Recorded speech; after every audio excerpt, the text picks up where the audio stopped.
ഗാസയിൽ ഇപ്പോഴും പിഞ്ചു കുഞ്ഞുങ്ങൾ കുരുതി കൊടുക്കപ്പെടുകയാണ്. ഗാസയിലെ നമ്മളിപ്പോൾ സംസാരിച്ചുകൊണ്ടിരിക്കുന്ന ഈ സമയത്തും ഗാസയിലെ അമ്മമാരും സഹോദരന്മാരും മുതിർന്നവരും വൃദ്ധന്മാരുമെല്ലാം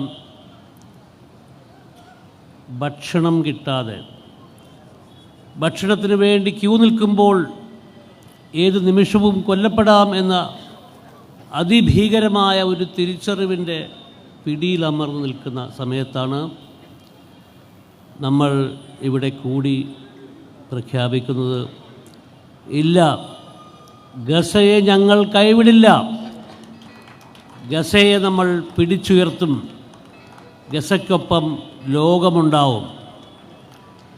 ഈ സന്ദേശം നൽകാനാണ് നമ്മളെല്ലാവരും ഇന്ത്യൻ യൂണിയൻ മുസ്ലിം ലീഗിൻ്റെ നേതൃത്വത്തിൽ, അത് ഏതെങ്കിലും ഒരു രാഷ്ട്രീയ പാർട്ടിയുടെയോ രാഷ്ട്രീയ കക്ഷിയുടെയോ ശബ്ദമായിട്ടല്ല, കേരളത്തിൻ്റെ മുഴുവൻ ശബ്ദമായിട്ട് അതിശക്തമായ ഒരു നിലപാടെടുത്തുകൊണ്ട് നമ്മൾ പറയുകയാണ്, ഗസയെ നമ്മൾ കൈവിടില്ല. ഇന്ത്യൻ യൂണിയൻ മുസ്ലിം ലീഗ് അടക്കമുള്ള ഇന്ത്യയിലെ മതനിരപേക്ഷ പാർട്ടികൾ, അത് കോൺഗ്രസ് ആവട്ടെ, കമ്മ്യൂണിസ്റ്റ് പാർട്ടികളാവട്ടെ, സമാജ്വാദി പാർട്ടിയും രാഷ്ട്രീയ ജനതാദളും പോലെയുള്ള ചെറിയ പാർട്ടികളാവട്ടെ, അവരെല്ലാം പാലസ്തീൻ്റെ കാര്യത്തിൽ എടുത്തിട്ടുള്ള സമീപനം നമ്മൾ ഇന്ന് ഇവിടെ അടിവരയിടുന്ന അതേ സമീപനം തന്നെയാണ്.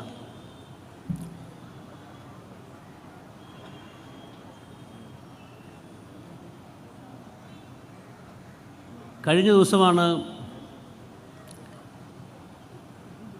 ഒരു കാലത്ത് ഗ്രേറ്റ് ബ്രിട്ടൻ എന്ന് വിളിച്ചിരുന്ന, ഇപ്പോൾ യുണൈറ്റഡ് കിങ്ഡം എന്ന് വിളിക്കപ്പെടുന്ന രാഷ്ട്രം പലസ്തീനെ അംഗീകരിക്കാൻ വേണ്ടി തീരുമാനിച്ചു. പക്ഷേ പലസ്തീനിൻ്റെ മണ്ണിൽ ഇസ്രായേൽ എന്ന ഹീന രാഷ്ട്രത്തിൻ്റെ സ്ഥാപനത്തിന് ഉത്തരവ് നൽകിയ ഒരു ചരിത്രവും യുണൈറ്റഡ് കിങ്ഡമിനുണ്ട്. 1917 ബർലോ ഡിക്ലറേഷൻ എന്ന പേരിൽ അറിയപ്പെടുന്ന യുണൈറ്റഡ് കിങ്ഡമിൻ്റെ അന്നത്തെ വിദേശ സെക്രട്ടറി എഴുതിയ ഒരു ഉത്തരവിൻ്റെ അടിസ്ഥാനത്തിലാണ് പലസ്തീൻ്റെ മണ്ണിൽ ഇസ്രായേൽ എന്ന ഹീന രാഷ്ട്രത്തിൻ്റെ സ്ഥാപനം ഉണ്ടാവുന്നത്. അന്ന് തന്നെ യുണൈറ്റഡ് കിങ്ഡത്തിൻ്റെ അക്കാലത്ത് ഗ്രേറ്റ് ബ്രിട്ടൻ എന്ന് വിളിച്ചിരുന്ന ബ്രിട്ടൻ്റെ നീക്കത്തെ എതിർത്തിരുന്ന ഒരു ദേശീയ രാഷ്ട്രീയ നേതൃത്വം ഇന്ത്യക്കുണ്ടായിരുന്നു. ആ ദേശീയ രാഷ്ട്രീയ നേതൃത്വത്തിൻ്റെ മുന്നണി പോരാളികൾ തന്നെയായിരുന്നു മഹാത്മാഗാന്ധിയും ജവഹർലാൽ നെഹ്റുവും. ബർലോ പ്രഖ്യാപനത്തെ ഒരു സംശയവുമില്ലാതെ ഒരേ സമയം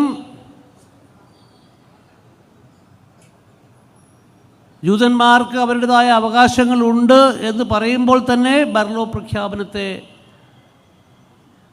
ഒരു സംശയവുമില്ലാതെ അതിനെ എതിർത്ത ഒരു ദേശീയ രാഷ്ട്രീയ നേതൃത്വം നമുക്കുണ്ടായിരുന്നു എന്നുള്ളത്, ആ പ്രഖ്യാപനത്തിന്, ആ ഉത്തരവിന് 100 വർഷം പിന്നിട്ടതിന് ശേഷമാണ് യുണൈറ്റഡ് കിങ്ഡം എന്ന് നമ്മൾ ഇന്ന് വിളിക്കുന്ന രാജ്യത്തിന് പലസ്തീനെ അംഗീകരിക്കാൻ വേണ്ടി ഉള്ള തയ്യാറെടുപ്പുണ്ടാവുന്നത്. അതെങ്ങനെയാണ് ഈ ഒരു അവസ്ഥയിലേക്ക് വരുന്നത്? നമ്മൾക്കറിയാം, കഴിഞ്ഞ 2 വർഷമായി ഗസയിലെ ജനങ്ങൾ അനുഭവിച്ചു കൊണ്ടിരിക്കുന്ന മൃഗീയമായ നരനായാട്ട്, ജനസൈഡ്, അതിനെക്കുറിച്ച് നമുക്കറിയാം. പക്ഷേ ഗസക്കാരുടെ പ്രശ്നങ്ങൾ, അവർ നേരിടുന്ന ക്രൂരതകൾ, അവരുടെ പരാധീനതകൾ ഇന്നും ഇന്നലെയും ആരംഭിച്ചതല്ല.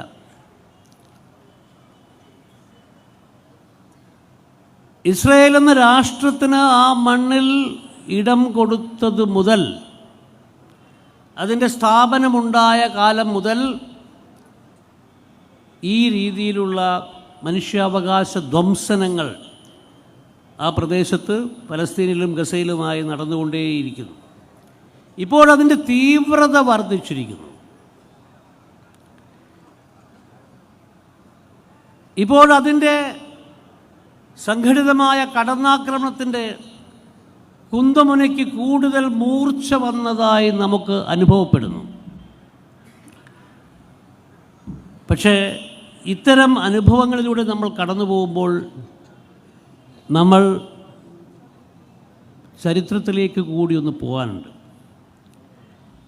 ഇവിടെ കംസൻ്റെ കാര്യം, കംസനും കൃഷ്ണനുമായിട്ടുള്ള യുദ്ധത്തിൻ്റെ, അവർ തമ്മിലുള്ള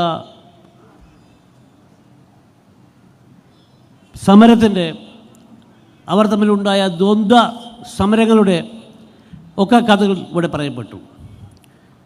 സമാനമായ രീതിയിൽ ഫറോയുടെ കഥയും ഇവിടെ ആവർത്തിക്കപ്പെട്ടു. അതെല്ലാം പുരാണങ്ങളിൽ നിന്നുള്ള കഥയാണ്. നമ്മൾ യഥാർത്ഥത്തിൽ രേഖപ്പെടുത്തിയിട്ടുള്ള ചരിത്രത്തിലേക്ക് വരികയാണെങ്കിൽ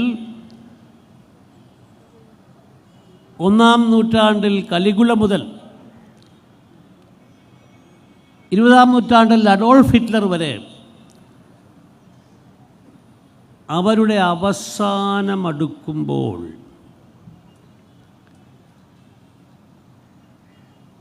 അവരുടെ പാതകങ്ങൾക്കും അവരുടെ ക്രൂരതകൾക്കും ആഴവും ശക്തിയും ഗതിവേഗവും വർദ്ധിപ്പിക്കാനുള്ളൊരു ശ്രമം നടത്തും എന്ന് ചരിത്രം സാക്ഷിയാണ്. കലിഗുല നമുക്ക് കാണിച്ചു തന്നതാണ്. അഡോൾഫ് ഹിറ്റ്ലർ തൻ്റെ അവസാന ദിവസങ്ങളിൽ നമുക്ക് കാണിച്ചു തന്നത് അതാണ്. ദി ബാറ്റിൽ ഓഫ് ബൾജ് എന്ന് വിളിക്കുന്ന ഒരു പുതിയ യുദ്ധമറയുമായിട്ടാണ് ഹിറ്റ്ലർ തൻ്റെ അവസാന മാസങ്ങളിൽ 2-ാം ലോക മഹായുദ്ധത്തിൽ തനിക്കെതിരെ അണിനിരന്ന സംഘടിത ശക്തികളെ നേരിടാൻ ശ്രമിച്ചത്.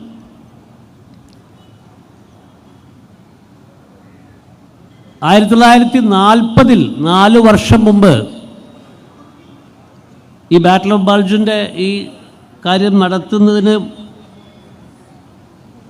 4 വർഷം മുമ്പ് സമാനമായ ഒരു കടന്നാക്രമണം യൂറോപ്പിൽ നടത്തി ജർമ്മൻ ടാങ്കുകളെ യൂറോപ്പിൻ്റെ പല രാജ്യങ്ങളിലേക്കും ഇരച്ചു കയറ്റാൻ ഹിറ്റ്ലർക്ക് കഴിഞ്ഞിരുന്നു. പക്ഷേ 40 ആയിരുന്നില്ല. 40 അല്ലാത്തത് കൊണ്ട് തന്നെ വലിയ രീതിയിൽ ആസൂത്രണം ചെയ്യപ്പെട്ട ആർഡൻസ് ഒഫൻസീവ് എന്ന പേരിൽ അറിയപ്പെട്ടിരുന്ന 44 കടന്നാക്രമണം അത് തിരിച്ചടിക്കുകയാണ് ചെയ്തത്. ഗസയിൽ കഴിഞ്ഞ 2 വർഷമായി ലക്ഷക്കണക്കിന് ആളുകൾ, അതിൽ ലക്ഷക്കണക്കിന് പിഞ്ചു പൈതങ്ങൾ, അവരെ കൊന്നൊടുക്കിയിട്ടുള്ള ആ ഒരു സാഹചര്യത്തിൽ നിന്നാണ് ഐക്യരാഷ്ട്രസഭയുടെ ഏറ്റവും അവസാനത്തെ 80ാമത്തെ സമ്മേളനം ചേരുന്ന സമയത്ത് നമ്മൾ കാണുന്നത് 100 വർഷം മുമ്പ്, 100 വർഷത്തിനപ്പുറം 1917 108 വർഷം മുമ്പ് ഇസ്രയേൽ എന്ന ഹീന രാഷ്ട്രത്തെ പലസ്തീൻ്റെ മണ്ണിൽ സ്ഥാപിക്കാനുള്ള ഉത്തരവ് നൽകിയ അതേ രാഷ്ട്രം, ഒരു കാലത്ത് ഗ്രേറ്റ് ബ്രിട്ടൻ എന്ന് വിളിക്കപ്പെട്ടിരുന്ന ഇപ്പോഴത്തെ യുണൈറ്റഡ് കിങ്ഡം, പലസ്തീന് അംഗീകാരം നൽകാൻ നിർബന്ധിതമാവുന്ന ഒരു കാഴ്ച നമ്മൾ കാണുന്നത് ഈ 40-ഉം 44-ഉം തമ്മിലുള്ള വ്യത്യാസം ഹിറ്റ്ലർ അനുഭവിച്ചതുപോലെ തന്നെയാണ്.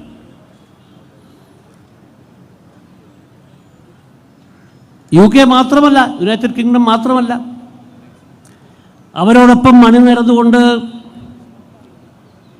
ഫ്രാൻസ്, പോർച്ചുഗൽ, അങ്ങനെ ഇതുവരെ പലസ്തീൻ എന്ന് പറഞ്ഞ രാഷ്ട്രത്തെ അംഗീകരിക്കാൻ തയ്യാറല്ലാതിരുന്ന US-ൻ്റെ, അമേരിക്കയുടെ വീറ്റോ ഭീഷണിക്ക് മുമ്പിൽ ഞങ്ങൾ എന്തെങ്കിലും പറഞ്ഞിട്ട് കാര്യമില്ല എന്ന് വിചാരിച്ചിരുന്ന രാഷ്ട്രങ്ങൾ ഒന്നൊന്നായി പുതിയ അംഗീകാരത്തിൻ്റെ പാതയിലേക്ക് വരുന്ന ഒരു കാഴ്ച നമ്മൾ കാണുന്നു. ഇത് യാദൃച്ഛികമായി സംഭവിച്ചതല്ല. ഇങ്ങനൊരു കാര്യം സംഭവിക്കാൻ ചരിത്രത്തിൻ്റെ യാദൃച്ഛികത പോരാ. നമുക്ക് മനസ്സിലാക്കേണ്ട കാര്യം, ഇതിൻ്റെയൊക്കെ പിറകിൽ ചരിത്രത്തിൻ്റെ ഒരുപാട് ഘടകങ്ങൾ പ്രവർത്തിക്കുന്നുണ്ട് എന്നുള്ളതാണ്. ചരിത്രത്തിൻ്റെ ഘടകങ്ങൾ പ്രവർത്തിക്കുന്നു എന്നതിൻ്റെ ദൃഷ്ടാന്തം ഇന്ന് ലോകത്തിൻ്റെ വിവിധ ഭാഗങ്ങളിലുള്ള ചെറുപ്പക്കാരുടെ ഇടയിൽ നിന്ന് തന്നെ നമുക്ക് കണ്ടെത്താൻ പറ്റും. 2004 അമേരിക്കയിൽ ഉണ്ടാക്കിയിട്ടുള്ള ഒരു വാക്കുണ്ട്, ഇസ്രായേലിസം എന്നാണ് ആ വാക്ക്. ഇസ്രായേലിൻ്റെ അധീശത്വ സ്വഭാവമുള്ള ഭരണ സംവിധാനങ്ങളെ ലോകം മുഴുവനുള്ളൊരു ആശയ സംവിധാനമായി വളർത്തിയെടുക്കാൻ അമേരിക്കയിലെ ചെറുപ്പക്കാരെ സംഘടിപ്പിച്ചുകൊണ്ട് അവിടുത്തെ ഒരു ജൂത സംഘടന ഉണ്ടാക്കിയ ഒരു മൂവ്മെൻ്റായിരുന്നു ഇസ്രായേലിസം. പക്ഷേ കഴിഞ്ഞ 6 മാസത്തിനിടയിൽ, ഇത് 2004 തുടങ്ങിയ ഒരു പ്രസ്ഥാനമാണെന്നാണ്, ചെറുപ്പക്കാരുടെ പ്രസ്ഥാനമാണ്. ഇസ്രായേലിസം എന്ന് പറയുന്ന ഈ പ്രസ്ഥാനം കഴിഞ്ഞ 21 വർഷമായി അമേരിക്കയിൽ, യൂറോപ്പിലെ വിവിധ രാജ്യങ്ങളിൽ ചെറുപ്പക്കാർക്കിടയിൽ വലിയ സ്വാധീനമുണ്ടാക്കിക്കൊണ്ട് നടക്കുന്നു എന്നായിരുന്നു പറഞ്ഞിരുന്നത്. പക്ഷേ കഴിഞ്ഞ 6 മാസത്തിനിടയിൽ ഈ യുവജനങ്ങൾക്കിടയിൽ സംഭവിച്ചിട്ടുള്ള സവിശേഷമായൊരു മാറ്റമുണ്ട്.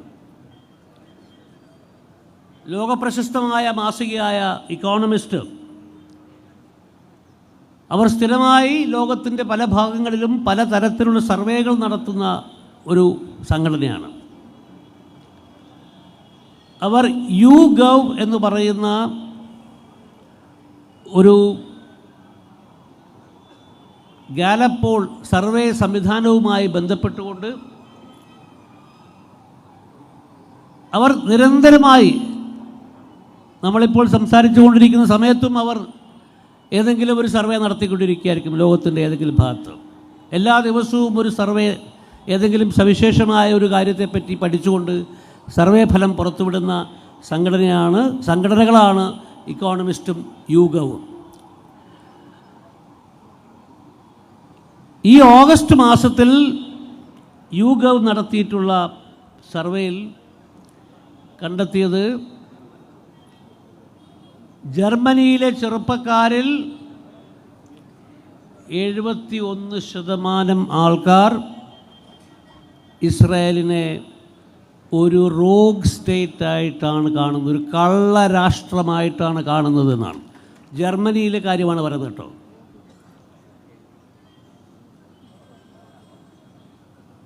UK-യിലേക്ക് എത്തുമ്പോൾ ചെറുപ്പക്കാർക്കിടയിലുള്ള ഇതേ ഫിഗർ 71% മാറും. സമാനമായ ഒരു ഫലം തന്നെയാണ് അമേരിക്കയിൽ നിന്നും പുറത്തു വന്നത്. പക്ഷേ അമേരിക്കൻ ജനത അല്ലെങ്കിൽ അമേരിക്കൻ ഭരണകൂടം ഈ കാര്യത്തെ ഇപ്പോഴും ഉൾക്കൊണ്ടിട്ടില്ല. പക്ഷേ യുണൈറ്റഡ് കിങ്ഡമും ഫ്രാൻസും ജർമ്മനിയുമൊക്കെ ഈ സ്ഥിതിവിശേഷത്തെ ഉൾക്കൊണ്ടു. അതിൻ്റെ പ്രതിഫലനമാണ് നമ്മൾ ഇപ്പോൾ ഐക്യരാഷ്ട്രസഭയിൽ കണ്ടത്. കൂടുതൽ കൂടുതൽ രാജ്യങ്ങൾ പലസ്തീനെ അംഗീകരിക്കുന്ന സാഹചര്യത്തിൽ കണ്ടത്. 2 വർഷം മുമ്പ് ആ ഒക്ടോബർ 7-ാം തീയതി ഇസ്രായേൽ ഗസയിലേക്കുള്ള കടന്നാക്രമണം ആരംഭിച്ചപ്പോൾ ഗസയിൽ ദീർഘകാലം പ്രവർത്തിച്ചിരുന്ന ഒരു ഇംഗ്ലീഷ് ഡോക്ടർ എൻ്റെ കൂടെ ഇവിടെ കൊച്ചിയിലുണ്ടായിരുന്നു. അവർ ഏറെക്കാലമായി ഗസയിൽ നടക്കുന്ന പ്രശ്നങ്ങൾ കാണുകയും അതേക്കുറിച്ച് എന്നോട് പല പ്രാവശ്യം സംസാരിക്കുകയും ഒരു ടെലിവിഷൻ ഇൻ്റർവ്യൂവിൽ പോലും അവർ ഞാൻ നടത്തിക്കൊണ്ടിരിക്കുന്ന ഐഡം എന്ന പോർട്ടലിൽ സംസാരിക്കുകയുണ്ടായി.